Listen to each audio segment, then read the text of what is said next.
Bana, naam, basi karibu tena katika episode yetu ya 5 ya Nguu Family. Tuliishia pale ambako Kanchi pamoja na Damiol walipokuwa wanapiga mkono huko nje. Kanchi alikuwa anajionea machoni mwake mambo ambayo alivyokuwa anapigwa na mtoto wa kike. Alikuwa si haba hata kidogo. Sasa kule ndani bwana mkubwa ambaye ni Lord Park alikuwa ameweza kushikiliwa panga na mlinzi mkuu ambaye anaitwa Sebuka. Sasa Sebuka hapo naye aliweza kushangaa panga zimeweza kushuka katika shingo yake. Huyo alikuwa ni mlinzi wa kwake Lord Park. Hapo walinzi wote wakaanza kupambana naye na kisha wakamtoa berenge. Sasa huko Kanchi pamoja na binti yule walivyokuwa wanazidi kupambana, hali ilizidi kuwa ngumu zaidi kwa sababu wao maninja walikuwa wanapiga mkono kinoma noma. Kila pande ilikuwa ni mkono. Hakuna kukata tamaa kwa sababu ilikuwa ni kipindi ambacho ni kigumu sana, na Damiol alikuwa ni kama msaada kwa kipindi hicho kwa sababu yeye alikuwa ajeza kuajiriwa kwa ile kufanya kazi katika eneo hili hapa. Bali ilikuwa kama vile bahati tu.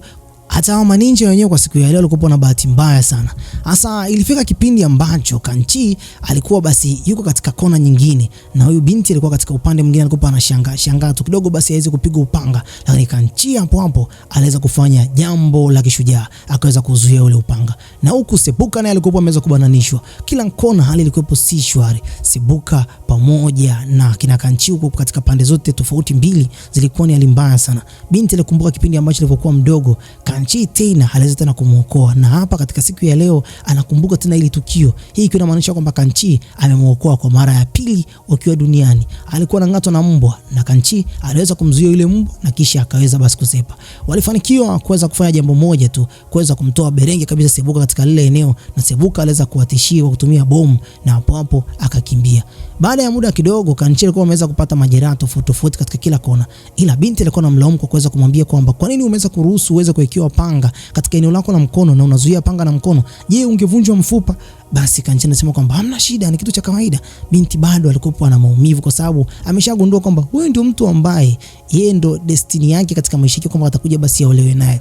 Alipokuja katika kona nyingine huko akawa anakumbuka tena lile tukio kwamba Kanchi alikuwa hapo zamani za kale alizeta na kumuokoa. Kwa hiyo ni matukio ambayo alikuwa anayakumbuka vema sana.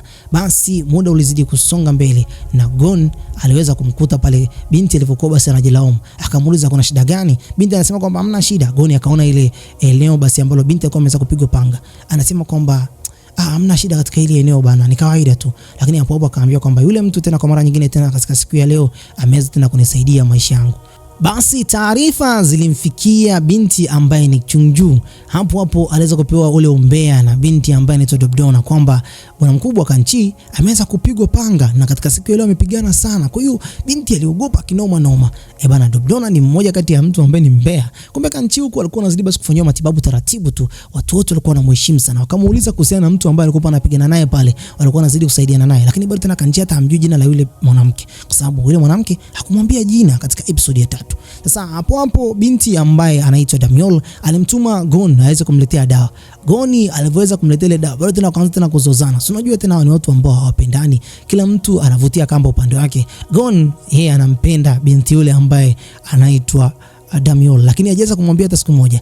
Na Damiol yeye tayari ameshaanza kumpenda Kanchi taratibu tu. Basi baada ya yeye kuweza kufikisha ile dawa, huko Goni akaja kuulizwa na Damiol, vipi amesemaje baada ya kuweza kumpa dawa? Goni anajaribu kusema kwamba amesema asante. Kumbe hata bwana mkubwa ambaye Kanchi hakusema hata asante, walikuwa wanazozana tu pale. Hii inamaanisha kwamba Gon alikuwa tu anajaribu kuweza kumplease mwanadada ambaye ni Damiol, lakini asiweze kumwambia kile ambacho kimeweza kutokea kule kwa sababu alimkashifu sana Kanchi. Basi muda ulizidi kusonga mbele. Wakaja basi wakamfunua yule ninja ambaye alikuwa ameweza kukamatwa na Kanchi. Wakaja kugundua kwamba huyo mtu anafanya kazi kwake bwana mkubwa ambaye ni Gwanhun, na katika ile siku ambayo ya mapambano Kanchi ndiye mtu wa kwanza kabisa kuweza kumshikilia mpanga mtu huyu. Kwa hiyo inamaanisha kwamba mtu huyu ametumwa kutoka katika jumba la kwake Gwanhun.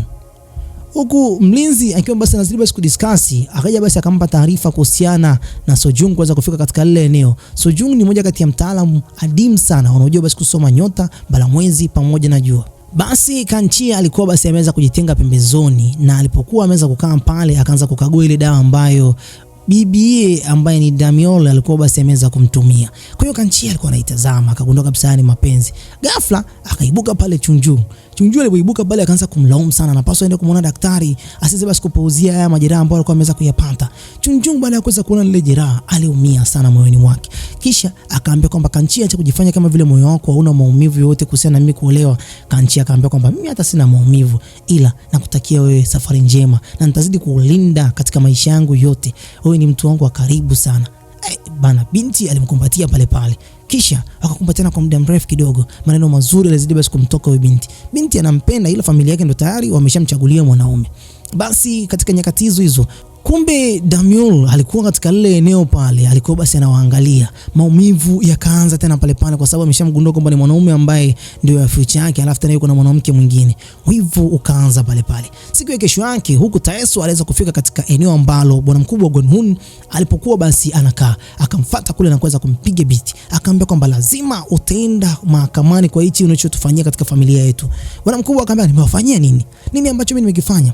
Gonhun ni mtu ambaye anajua kucheza sana na kesi za ajabu. Yaani maisha yake yote huaga anapenda vurugu. Kuna watu kama hao katika jamii pia. Basi siku zilienda. Siku ya kwake binti huyu ambaye anaitwa Chongjung kwanza kuolewa basi ilikuwa imeweza kufika. Kwa hiyo katika familia yao walikuwa wameweza kuandaa vyakula mbalimbali, furaha kila kona. Sasa binti huyu ambaye ni Dobdona aliweza kumfuata katika chumba chake na binti alikuwa hana hata furaha. Kwa hiyo aliweza kumwambia kwamba naomba niache nikiwa mwenyewe, sina amani katika moyo wangu. Alikuwa anakumbuka kile ambacho bwana mkubwa ambaye Kanchi alichokuwa ameweza kumwambia kwamba atamlinda kwa maisha yake yote. Kanchi anapendwa bwana. I say. Sasa katika kitu ambacho binti yule alikuwa basi anazidi kujutia ni kwamba anampenda mtu lakini familia yake tayari walikuwa wameshaanza kumchagulia mwanaume. Basi katika nyakati hizo ambazo Kanchi alikuwa ameweza kukaa peke yake, aliweza kukutwa na mzee mmoja ambaye huyu tunamjua kwamba anaitwa Sojung. Sojung anamfahamu Kanchi kuanzia akiwa mdogo na Kanchi yeye amfahamu mzee huyu. Akaambia kwamba kijana, vipi hali? Kijana akasema kwamba niko shwari tu. Lakini pale pale akamwambia kwamba kuna kitu ambacho nataka kueleza katika maisha yako. Umebakiza siku kadhaa ambazo siku hizi niweza kwenda kutimiza miaka 20. Kanchi akashanga, huyu mzee anamjuaje? Akamwambia kwamba katika siku ya leo sitaweza kujielezea sana, ila kuna jambo moja ambalo basi mimi nataka niweze kueleza kwamba umebakiza siku kadhaa ambazo siku hizi zinafanana kabisa na baba yangu kipindi ambacho alipokuwa amebakiza siku 10 ili aweze kuwa binadamu wa kawaida. Ila maumivu yale ambayo alikuwa ananipata katika ile siku, basi katika siku ya leo pia nami pia ninayasikia yale maumivu ambayo umeweza kubakiza siku 10. Kama ukijua kwamba bracelet, yani bangili ambayo Kanchi alikuwa ameweza kufungiwa katika mkono wake, ni bangili ambayo basi ataacha kuitumia kipindi ambacho atakuwa ameweza kutimiza miaka 20 kamili. Sasa Sojung akamwambia kabisa Kanchi kwamba kwa usiku wa siku ya leo naomba usiwepo ndani ya jengo la Senjeri House, yani nyumbani kwenu ambako umeweza kulelewa, kwa sababu kuna mambo makubwa ambayo ni mabaya tena kutokea kwa sababu yako wewe. Ninakuahidi kwamba ukinisikiliza yote haya hataenda kutokea. Basi Kanchi alishangaa sana na moyoni mwake akujua nini ambacho mzee huyu alikuwa anamaanisha, na mzee huyu akaamwazaje kusepa. Basi huku Damiol pamoja na Taeso walikuwa wameweza kukutana, walikuwa wanaongea tena katika hali ambayo ni tabasamu kubwa sana.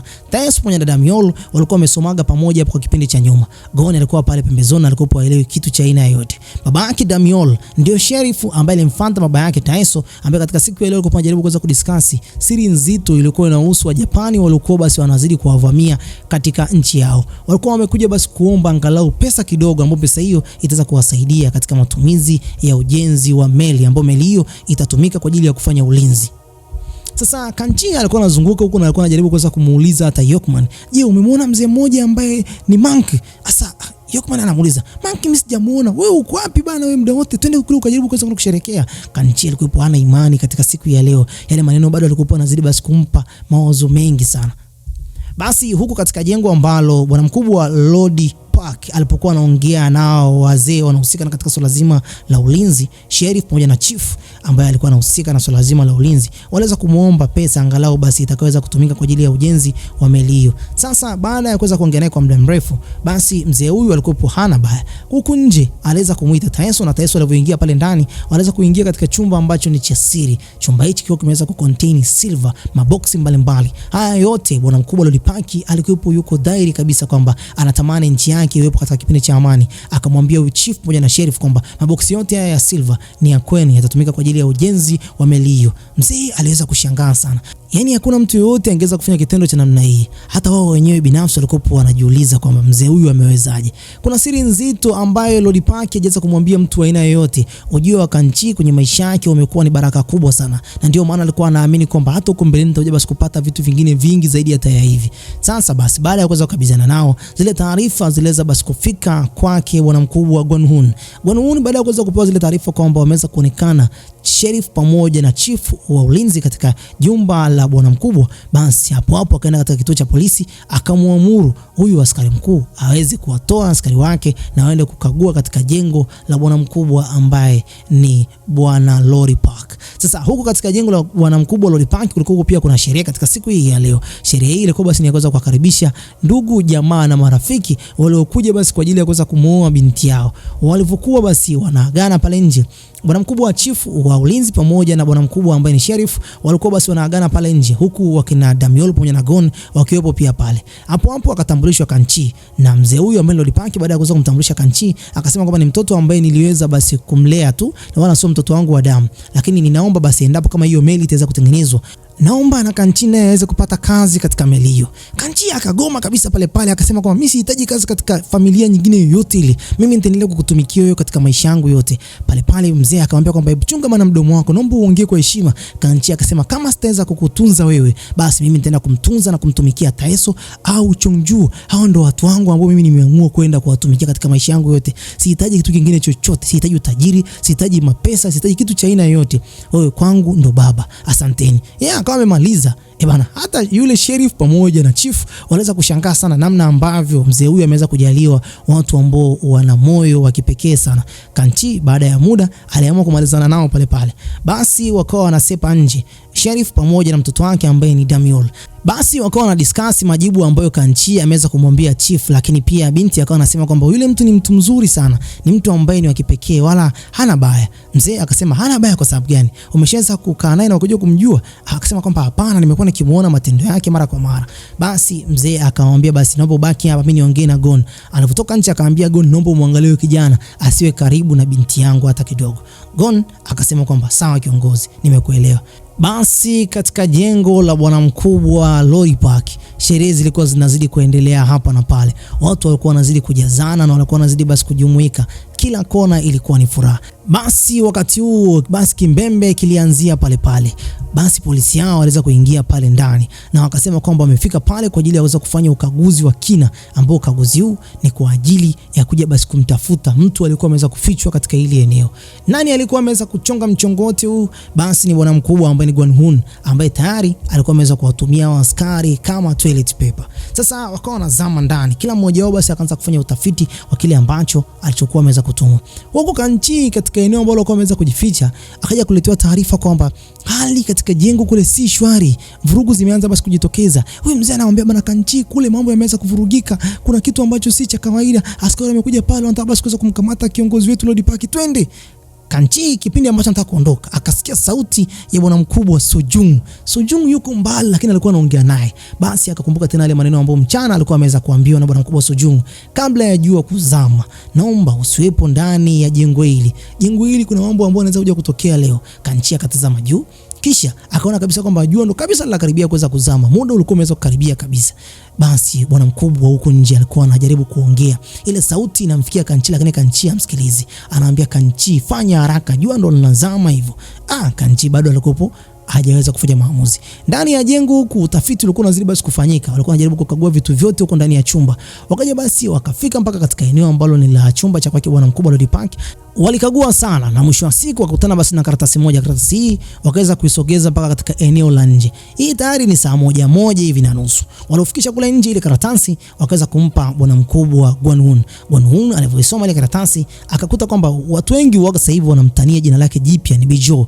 Yani ni mtu ambaye anapaswa kuweza kustaafu completely katika eneo hili na anapaswa kuweza kuendelea kuwepo katika eneo hili kwa sababu amekuwa akifanya mambo ambayo ni mabaya sana. Kwa hiyo akagundua ile jambo akasema kwamba kumbe nyinyi mnapanga mpango wa mimi hapa kuweza kunistafisha.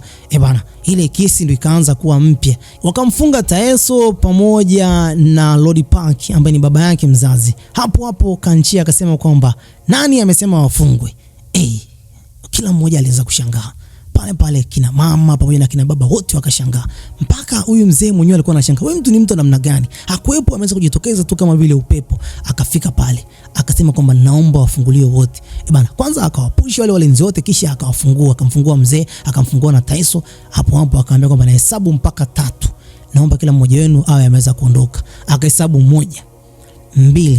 Haijafika 3, bwana mkubwa Gwan Hun akamwambia bodyguard wake ambaye anaitwa Sebuka, bwana mpige panga. Bwana Kanchi akamshika Sebuka. Hapo Sebuka aliweza kuminywa. Yaani kipindi ambacho Sebuka ameminywa pale kwa muda mrefu, akaweza kumwachia. Sasa wakati ambao alikuwa ameweza kumwachia pale pale, ninja mmoja ambaye alikuwa yuko pale pale, naye akachomoa upanga ghafla, akawa anataka kuweza kumchoma Kanchi, lakini kwa bahati mbaya mzee Lord Park akaenda akakinga ule upanga. Lord Park pale pale akawa ameweza kuchomwa upanga, akadondoka mpaka chini. Yaani Kanchi mwenyewe moyoni mwake alikuwa anapata maumivu makali sana. Kisha mzee akamwambia kwamba wewe kwangu ni kama mtoto wangu wa kumzaa. Nimekulea katika maisha yangu yote, nimekuwa nikikupenda sana. Yale maneno yalikuwa yanamuumiza sana Kanchi. Kanchi alikuwa hana nafasi ya pili kwa hivi sasa. Upepo mkali uliweza kuvuma baada ya Kanchi machozi kuweza kumtoka. Hasira zake zote ziliweza kusababisha kimbunga cha ajabu sana. Hasa wakati huo kipindi ambacho kimbunga kimeweza kujitokeza pale pale, Sojong huko nje hasira ndo zinazidi kupanda, maana alikuwa ameshaweza kumpa onyo Kanchi kwamba naomba unielewe, usiku wa leo usikukute ndani ya jengo hili la Senjari House. Damiol naye akaanza kupata ishara kuna kitu ndani ya jengo hili akipo sawa. Sasa Kanchi alipokuja kujiuza sura yake, macho tayari akawa ameweza kubadilika. Bwana mkubwa Gwan Hun ndo anza kushanga, hichi ni kiumbe gani hichi? Kanchi sauti yake tayari kwa imeshaanza kubadilika pale pale. Akamtamkia maneno ya kutisha, akamwambia kwamba nitakuua kwa mikono yangu mimi peke yangu.